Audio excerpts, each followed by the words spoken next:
On a spring morning in 2002, a man who controlled billions of dollars in natural gas revenue, who sat at the highest table of power in one of the world's most secretive nations, simply ceased to exist. Not died, not resigned, not arrested in any public way. He just disappeared.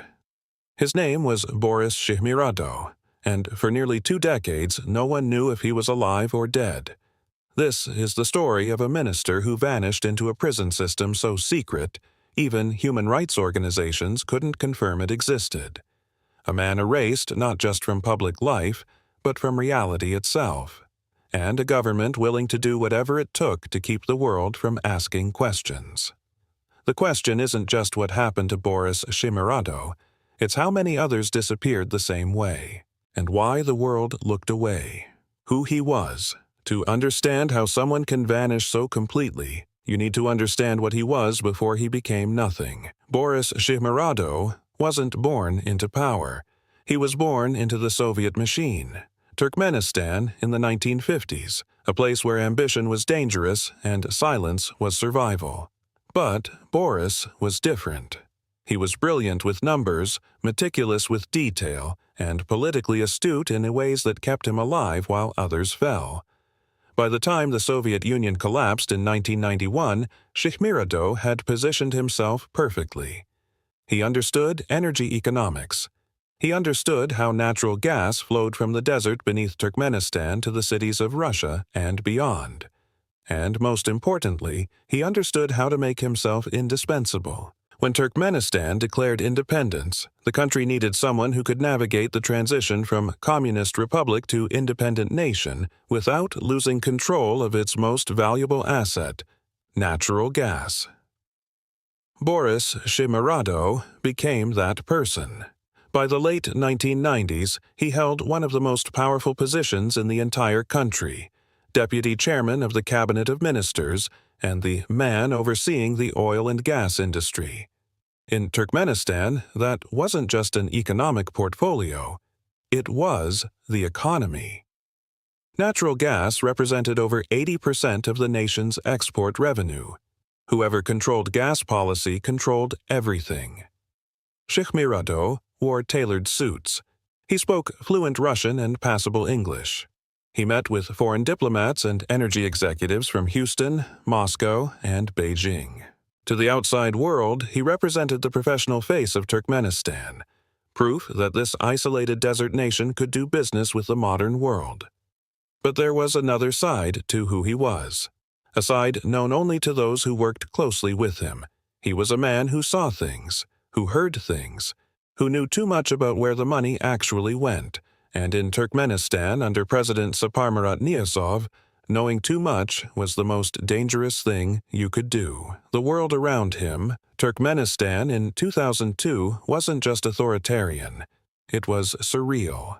Imagine a country where the president renamed the days of the week after himself and his family members, where every city had golden statues of the leader rotating to face the sun, where citizens were required to read a book called the Runama, a bizarre spiritual guide written by the president himself, and pass tests on it to get a driver's license.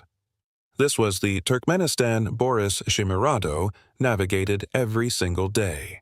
Saparmurat Niyazov, who gave himself the title Turkmenbashi, meaning leader of all Turkmen, ruled with total control. There was no free press, no opposition parties, no independent judiciary. Every television broadcast began with a pledge that the announcer's tongue would shrivel if they spoke against the president. But the absurdity masked something darker. Turkmenistan operated a surveillance state that would have impressed Orwell. Neighbors informed on neighbors, students informed on teachers. Even family members were incentivized to report anti-state sentiment. The punishment for disloyalty wasn't always death. Sometimes it was worse. It was disappearance. Throughout the 1990s and early 2000s, human rights organizations documented a pattern. Government officials, journalists, activists, and even ordinary citizens would simply stop appearing. No arrests were announced. No trials were held. They were just gone. Families who asked questions faced intimidation or disappeared themselves. And behind this apparatus of fear was a prison system unlike anything most of the world knew existed. There were the official prisons, grim Soviet-era facilities where conditions were harsh but at least documented. But then there were the others, secret detention centers scattered across the Karakum Desert, places with no names, no addresses, no prisoner lists. Facilities where inmates were held without charges, without lawyers, without contact with the outside world. Former guards who later defected spoke of underground cells, of prisoners kept in complete darkness for months, of interrogation techniques designed not to extract information but to break human beings into compliance. This was the world Boris Şyhmyradow lived in. A world where your position didn't protect you, where loyalty was measured daily, where one wrong word, one hesitation, one moment of doubt could mean you'd be the next person to vanish. And in early 2002, something happened that would test every survival instinct Şyhmyradow had developed over decades in power. The days leading up reconstruction of the days before Boris Şyhmyradow disappeared is difficult. Turkmenistan's government doesn't release information. Witnesses are afraid to speak. Documents are classified or destroyed. But through careful analysis of diplomatic cables, refugee testimonies, and fragmentary reports, a picture emerges. In late 2001 and early 2002, tensions inside the Turkmen government were rising. President Niyazov had become increasingly paranoid. He was purging officials at an accelerated rate. People who'd served loyally for years suddenly found themselves demoted, exiled to remote provinces or worse. The stated reasons varied: corruption, disloyalty, incompetence. But those who studied the pattern noticed something else. Niyazov was eliminating anyone who might pose a future threat, anyone with independent power bases, anyone with connections outside Turkmenistan, anyone the international community might view as a credible alternative leader. Boris Şyhmyradow checked every one of those boxes. He had relationships with Russian energy companies. He negotiated with Chinese officials. He understood international finance in ways most Turkmen officials didn't. Western diplomats respected him as competent and professional, a rarity in Niyazov's government. This made him valuable, but it also made him dangerous. According to sources who later fled Turkmenistan, Şyhmyradow had become aware he was under increased scrutiny. His phone calls were being monitored more carefully. His meetings were followed by interrogations of the other participants. Security services asked his staff strange questions about his opinions on government policy. He knew the signs. He'd seen others go through this same progression. But what could he do? Fleeing the country would be impossible. His family would be arrested immediately. Reaching out to foreign governments would be seen as treason. His only option was to continue his work, maintain perfect loyalty, and hope the suspicion would pass. It didn't. In March 2002, something shifted. Later analysis suggests this might have been connected to negotiations with foreign energy companies. There are indications Şyhmyradow had been involved in discussions about pipeline routes that would bypass Russia, giving Turkmenistan more independence but angering Moscow, which still held significant influence over Niyazov. Did Şyhmyradow advocate too strongly for Turkmen interests? Did he question profit-sharing arrangements? Did he simply know too much about where certain payments were actually going? We don't know. What we do know is that in the final days before his disappearance, people who worked with Şyhmyradow noticed changes in his demeanor. He seemed distracted, stressed in ways he normally wasn't. He made more phone calls to family members than usual. One colleague later reported, anonymously, from exile, that Şyhmyradow had seemed to be putting his affairs in order, making sure certain documents were filed, ensuring certain responsibilities were delegated. The kind of thing someone might do if they suspected their time was running out, but he told no one directly. Saying anything would only accelerate the inevitable. All he could do was wait. The day everything stopped. The exact date of Boris Şyhmyradow's disappearance remains contested, but multiple sources place it in late March or early April 2002. Here's what we know happened, pieced together from diplomatic sources and later testimonies. Şyhmyradow went to work at the Cabinet of Ministers building in Ashgabat, the capital city. This was routine. He had meetings scheduled, documents to review, the normal machinery of government. But at some point during that day, whether morning, afternoon, or evening is unclear, he was summoned. Not arrested publicly, not removed from his office in view of staff. Simply summoned. In Turkmenistan's system, this was how it worked. A phone call, a quiet word from a security officer, an instruction to come to a meeting, and you went. Because refusing meant your family would suffer, because you still held on to the hope that maybe this was routine, maybe you'd misread the signs, maybe you'd be coming back. Şyhmyradow left his office. He never returned. His staff noticed first. Hours passed. Calls to his mobile phone went unanswered. By evening, his family became concerned. By the next morning, it was clear something was wrong. But in Turkmenistan, you didn't call the police when a government minister vanished. The police were often the ones doing the vanishing, and asking too many questions meant you might disappear next. So his family waited, hoping for information, hoping for contact, hoping he'd walk through the door with an explanation. Days passed, then weeks. No announcement from the government, no charges filed, no acknowledgement that anything had happened. Officially, Boris Şyhmyradow simply ceased to exist. His name was removed from government documents. His photographs disappeared from official buildings. References to him in state media were scrubbed from archives. It was as if his entire career, decades of service, had never occurred. This wasn't unusual in Turkmenistan. This was the pattern. When the government wanted someone gone, they didn't just imprison them. They erased them. When concern became terror, for Şyhmyradow's family, the days after his disappearance were a descent into nightmare. They couldn't ask questions publicly. They couldn't hire lawyers. There were no independent lawyers in Turkmenistan, and state-appointed ones wouldn't take the case. They couldn't go to the media because the media was entirely state-controlled. All they could do was make quiet inquiries through personal connections, ask people who might know something, people who might have heard rumors, and slowly, fragments of information filtered back. He'd been taken into custody. That much seemed certain. But by whom? The Ministry of National Security? The President's personal guard? Some other agency operating in complete secrecy? Where was he being held? No one knew. Or, if they knew, they weren't saying. What was he charged with? Again, silence. No official charges. No indictment. No trial scheduled. This was the particular cruelty of Turkmenistan's system of disappearance. The uncertainty was the punishment.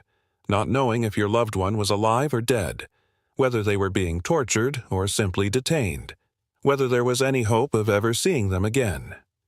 Human rights organizations later documented that families of the disappeared often faced this same agonizing limbo for years, sometimes decades, waiting for information that would never come.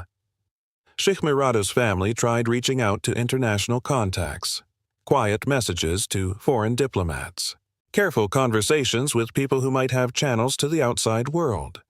But they had to be extremely careful. Too much noise, and they'd be targeted themselves. Turkmen security services watched families of the disappeared closely, waiting for any excuse to take further action. So they lived in silence, in fear, in the desperate hope that somehow, someday, they'd get answers. The investigation, that wasn't. In most countries, when a high-ranking government official disappears, there's an investigation. Police get involved. Media asks questions. Lawmakers demand answers. In Turkmenistan, there was only silence, because the government wasn't trying to find Boris Şyhmyradow. The government had taken him. But outside Turkmenistan, some people were paying attention. Human Rights Watch began documenting the case. Amnesty International added Şyhmyradow to their growing list of disappeared persons in Turkmenistan. The United Nations Special Rapporteur on Torture made inquiries through official channels. The Turkmen government's response was consistent. Denial. They denied holding Şyhmyradow. They denied knowledge of his whereabouts. When pressed for clarification, they simply stopped responding to inquiries altogether. International diplomats tried different approaches. The U.S. Embassy in Ashgabat made formal requests for information. European Union representatives raised the case in bilateral meetings.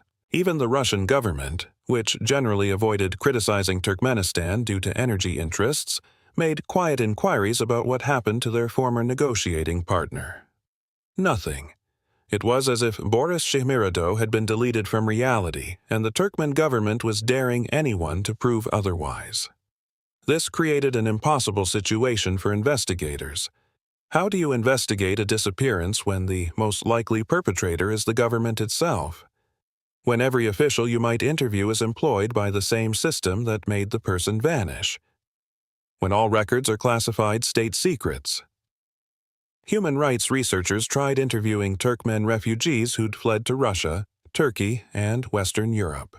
Some had information, rumors they'd heard, stories passed along third hand, speculation about secret prisons, but very little concrete evidence. The few details that emerged painted a disturbing picture. Multiple sources suggested Şyhmyradow had been taken to a facility called Ovadan Depe, a secret prison located in the desert outside Ashgabat. This wasn't a normal prison. It didn't appear on any official government list. It had no published regulations, no visiting hours, no legal framework governing its operation. According to testimonies from former guards and prisoners who'd been held there before being transferred elsewhere, Ovadan Depe was designed for political prisoners the government wanted to completely disappear. The conditions were reportedly brutal. Cells underground, minimal food and water, no medical care, interrogations designed to break prisoners psychologically. But confirming Şyhmyradow was actually there proved impossible. No prisoner lists existed. No one was allowed anywhere near the facility. Satellite imagery showed buildings in roughly the right location, but nothing conclusive, and so the investigation stalled. Not because of lack of effort, but because investigating disappearances in a totalitarian state is nearly impossible when that state has absolute control over information. The public that couldn't speak. One of the most haunting aspects of Boris Şyhmyradow's disappearance is how little public reaction there was inside Turkmenistan. Not because people didn't care, but because they were terrified. In a normal country, when a prominent government minister vanishes, it's front-page news. People talk about it. Journalists investigate.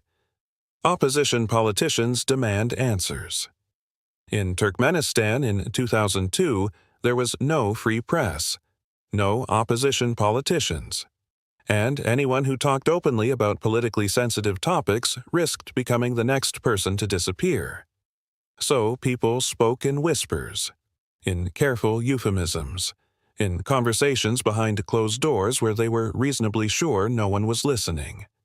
Former residents of Turkmenistan who later fled the country described a pervasive atmosphere of fear during this period. Everyone knew people were disappearing. Everyone knew the government was responsible, but acknowledging this openly was unthinkable. One refugee later told human rights investigators, "We knew about the disappearances. We knew about the secret prisons, but talking about it was like signing your own death warrant. You'd mention someone who'd vanished, and people would change the subject immediately. Not because they didn't care, but because caring publicly could get you killed." This enforced silence served a purpose for the Turkmen government. It meant disappearances could happen without generating public pressure, without creating martyrs, without sparking the kind of outrage that might lead to protests or resistance. People simply stopped existing, and everyone pretended not to notice. The international community's response was equally muted. Western governments issued carefully worded statements about human rights concerns.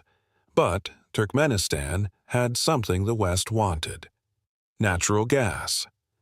massive reserves of natural gas that could supply European markets, diversify energy sources, reduce dependence on Russia. So the criticism was always measured, always calibrated to avoid damaging energy negotiations, always stopping short of real consequences. This taught the Turkmen government an important lesson. They could disappear whoever they wanted, and the international response would amount to little more than concerned letters. Boris Şyhmyradow wasn't just a victim of Turkmenistan's repression. He was a victim of the world's willingness to look the other way when energy interests were at stake. The theories that haunted over the years since his disappearance, multiple theories have emerged about what actually happened to Boris Şyhmyradow. Some are based on evidence. Others are speculation. All reflect the fundamental uncertainty that defines his case. Theory 1. Execution. Some analysts believe Şyhmyradow was executed shortly after his arrest. This theory is based on the pattern of how Turkmenistan dealt with high-level officials who fell from favor. In several documented cases, ministers who were arrested were later confirmed to have been killed, though the government rarely admitted this directly. The supporting evidence is circumstantial. The complete lack of any sightings or credible reports of Şyhmyradow being alive after April 2002. The way the government scrubbed his existence so thoroughly. The fact that keeping such a prominent person imprisoned long-term created ongoing risks. He might be rescued. He might communicate with the outside world. He might become a symbol. Execution would have been clean. Final. It would explain the absolute silence. But there's counter-evidence too. The Turkmen government under Niyazov typically announced executions, at least in vague terms. They'd describe someone being punished for corruption or treason without giving specifics. With Şyhmyradow, there wasn't even that. Just complete silence. Why? Some speculate it was because executing him would have created international complications. He was known to foreign governments. His death would have been noticed. So instead, they made him disappear in a way that left just enough ambiguity to avoid direct accusations. Theory 2. Permanent imprisonment. The second major theory is that Şyhmyradow was imprisoned in one of Turkmenistan's secret detention facilities and held there indefinitely, possibly until his death from natural causes or mistreatment.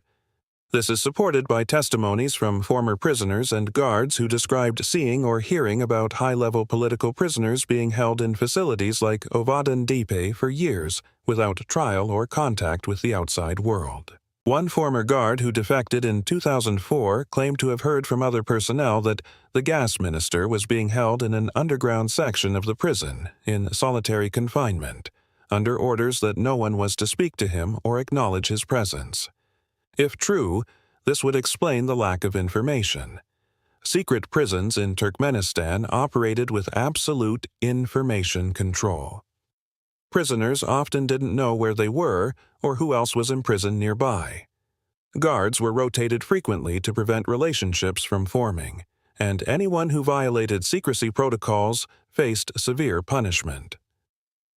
Under this theory, Şyhmyradow might have lived for years, or even over a decade, in complete isolation, no contact with family, no legal representation, no hope of release, simply existing in a cell, waiting for death. The counter-evidence is that maintaining such secrecy for so long seems nearly impossible. Someone would have talked. Some guard would have taken money to smuggle out information. Some prisoner would have seen something and reported it after their release. But perhaps the fear was so complete that no one dared. Theory 3. Death from mistreatment. A variation on the imprisonment theory suggests Şyhmyradow died relatively quickly, within months or a few years of his disappearance, due to the brutal conditions of his detention. Turkmenistan's secret prisons were notorious for their conditions: lack of adequate food and water, no medical care, extreme temperatures, torture during interrogations. For someone in their late 40s or early 50s, as Şyhmyradow would have been, these conditions could be fatal. This theory suggests he was imprisoned with the intention of keeping him alive, but died from mistreatment before any decision was made about his long-term fate.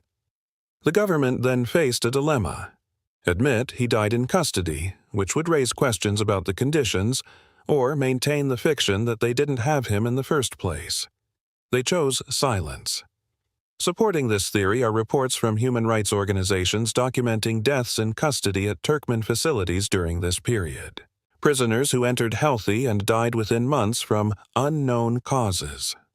Families who were told nothing until years later when they were quietly informed their loved one had died, but given no details, no body, no closure. Theory 4. The defection that never happened. One minority theory, mostly dismissed by serious analysts, suggests Şyhmyradow might have attempted to defect and either succeeded in going into deep hiding or was killed during the attempt. This theory is based on the fact that he had international contacts and might have had access to resources that could facilitate escape. Perhaps he realized his arrest was imminent and tried to flee. Perhaps he was caught in the attempt and killed to prevent the embarrassment of a defection. Perhaps he actually made it out and is living under an assumed identity somewhere. The evidence for this is virtually non-existent. No foreign government has ever suggested they aided a defection. No one matching his description has ever surfaced, and running would have meant abandoning his family to certain retaliation, something most people in his position wouldn't do. Still, the theory persists because it offers a slim hope that maybe, somehow, he survived. The details that won't let go even now, decades later, certain aspects of Boris Şyhmyradow's disappearance continue to haunt researchers and human rights advocates. There's the timing. Why was 2002 the year he became too dangerous to keep in power? What changed? What did he know or do or say that had encroached or crossed in an invisible line? We may never have answers, but the question echoes. There's the completeness of his erasure. Other officials who were arrested or exiled at least remained in historical records. Their careers were acknowledged even if their fall was punishment. But Şyhmyradow was deleted so thoroughly it's as if the government wanted to punish not just him but the memory of him.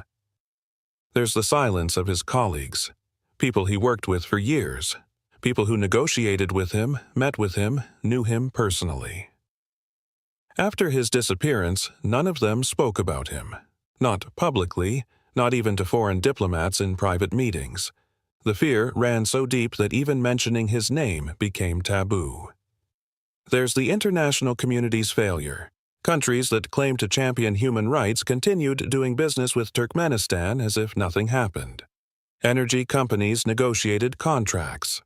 Diplomats shook hands with government officials, and Boris Şyhmyradow's name was barely mentioned in official communications. And there's the family suffering.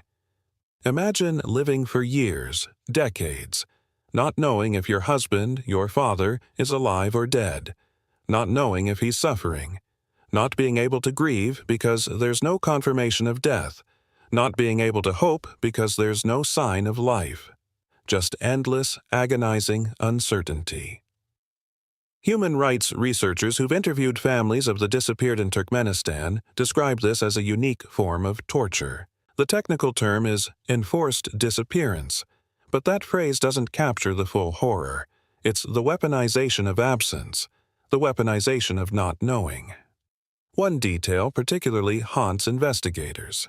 In 2005, 3 years after Şyhmyradow's disappearance, a former Turkmen official who'd fled to Moscow claimed to have information. He said he'd spoken to someone who had been imprisoned at Ovadan Tepe and later transferred elsewhere. This person claimed to have heard through the prison's communication network, whispers between cells, messages scratched on walls, that the minister was still alive as of late 2004. Was it true? Was it Şyhmyradow? Was it reliable? The source died in 2007 under suspicious circumstances, and the information could never be verified. But it kept alive a terrible hope, the hope that somewhere, in a cell no one could find, Boris Şyhmyradow was still breathing, still conscious, still aware that the world had forgotten him. Maybe that hope was crueler than certainty of death would have been. Where the case stands now, Şyhmyradow died in December 2006. For a brief moment, there was hope. New leadership might mean new openness. Political prisoners might be released. Families might finally get answers. But Turkmenistan's new president, Gurbanguly Berdimuhamedow, proved almost as authoritarian as his predecessor. The personality cult became less bizarre, but no less total. The repression became more sophisticated, but no less brutal, and the disappeared remained disappeared. In 2008, a Turkmen government spokesman was finally asked directly about Boris Şyhmyradow during a United Nations human rights review. The spokesman said the government had no information about him. Not that he was dead, not that he'd been released. Simply, no information. This answer was technically true in the most perverse way. If someone is imprisoned in a facility that officially doesn't exist, under a system that keeps no records, then the government does indeed have no information they're willing to acknowledge. Human rights organizations continued pressing. Amnesty International included Şyhmyradow in their annual reports on enforced disappearances. The UN Working Group on Arbitrary Detention listed him among cases of concern. But Turkmenistan simply ignored these inquiries. By 2010, most analysts concluded Şyhmyradow was almost certainly dead. Whether he died in 2002 or lived in imprisonment for years after, the lack of any credible sightings or information suggested he hadn't survived. But almost certainly isn't certainty. In 2013, a former Turkmen security official who defected made a disturbing claim. He said he'd seen documentation in 2007 suggesting several high-level political prisoners from the Niyazov era had been transferred to a facility near the border with Iran. He couldn't confirm names, but the description matched the profile of people like Şyhmyradow. Was it credible? Intelligence agencies investigated, but found no confirmation. The most recent development came in 2019 when Turkmenistan underwent another UN human rights review. Advocates submitted detailed documentation about Şyhmyradow and dozens of other disappeared persons, demanding answers. The Turkmen delegation's response was identical to 2008. No information available. By this point, even if Şyhmyradow had somehow survived imprisonment, he would be in his late 60s or early 70s. The likelihood of him still being alive after 2 decades in Turkmenistan's brutal prison system is vanishingly small. But without a body, without confirmation, without any official acknowledgement, his family cannot even grieve properly. He exists in a horrifying limbo. Not alive, but not officially dead. Not forgotten, but not remembered. A ghost in a system designed to create ghosts. The unanswered questions. What did Boris Şyhmyradow know that made him too dangerous to keep alive, or too dangerous to kill publicly? Was it financial corruption at the highest levels? Was it the true destination of natural gas revenues? Was it foreign agreements that would have exposed embarrassing truths? We don't know. What happened in those final hours before he was taken? Did he know it was coming? Did he try to leave a message, hide documents, create some insurance policy that might protect him? We don't know. Where is he buried if he's dead? In an unmarked grave in the desert? In a mass burial site? Cremated and scattered to eliminate evidence? We don't know. How many others disappeared the same way? The estimates range from dozens to hundreds to thousands. How many families are still waiting for answers about their loved ones? We don't know. And perhaps most haunting, would anyone have cared if he'd been an ordinary citizen instead of a minister? If he hadn't had international connections, would his disappearance have generated any attention at all? Probably not. That's the deepest horror of Turkmenistan's system of disappearance. Boris Şyhmyradow was one of the powerful, one of the connected, one of the people with resources and international visibility, and still he vanished without a trace. How many powerless, ordinary people disappeared just as completely, and no one even noticed? The final truth. Boris Şyhmyradow was a real person. He had a family who loved him, colleagues who respected him, a career built over decades, dreams, fears, hopes, and flaws like any human being.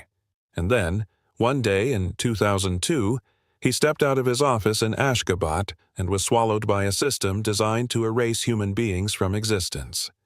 No trial, no charges, no evidence, no justice, just silence. 22 years later, that silence continues. His name appears in human rights reports. His case is cited as evidence of Turkmenistan's ongoing repression. But the man himself, the actual human being who walked into a building and never walked out, remains lost. Perhaps he died quickly, executed in the first days after his arrest. Perhaps he suffered for years in a cell no one could find. Perhaps, in some horrible way, he's still alive somewhere, broken by isolation, forgotten by a world that moved on without him.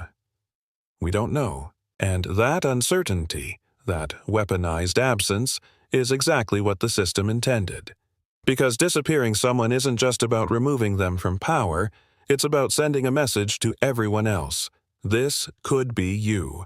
One wrong word, one moment of disloyalty, one piece of knowledge you shouldn't have, and you too can become nothing. Boris Szyhmyradow's disappearance worked. It terrified anyone else who might have considered questioning the government. It demonstrated that not even the powerful were safe. It proved that international pressure meant nothing when a government was willing to simply deny reality. And it left behind a family that will never have closure. A country that lost a capable official to paranoia and cruelty. A world that learned, once again, that standing up for human rights takes a back seat when energy interests are at stake. The question isn't just what happened to Boris Şyhmyradow. The question is, how many more names are there that we've never even heard? How many empty cells in secret prisons hold people whose families are still waiting for answers? How many people have been erased from existence while the world looked away? And when, if ever, will someone be held accountable for turning human beings into ghosts?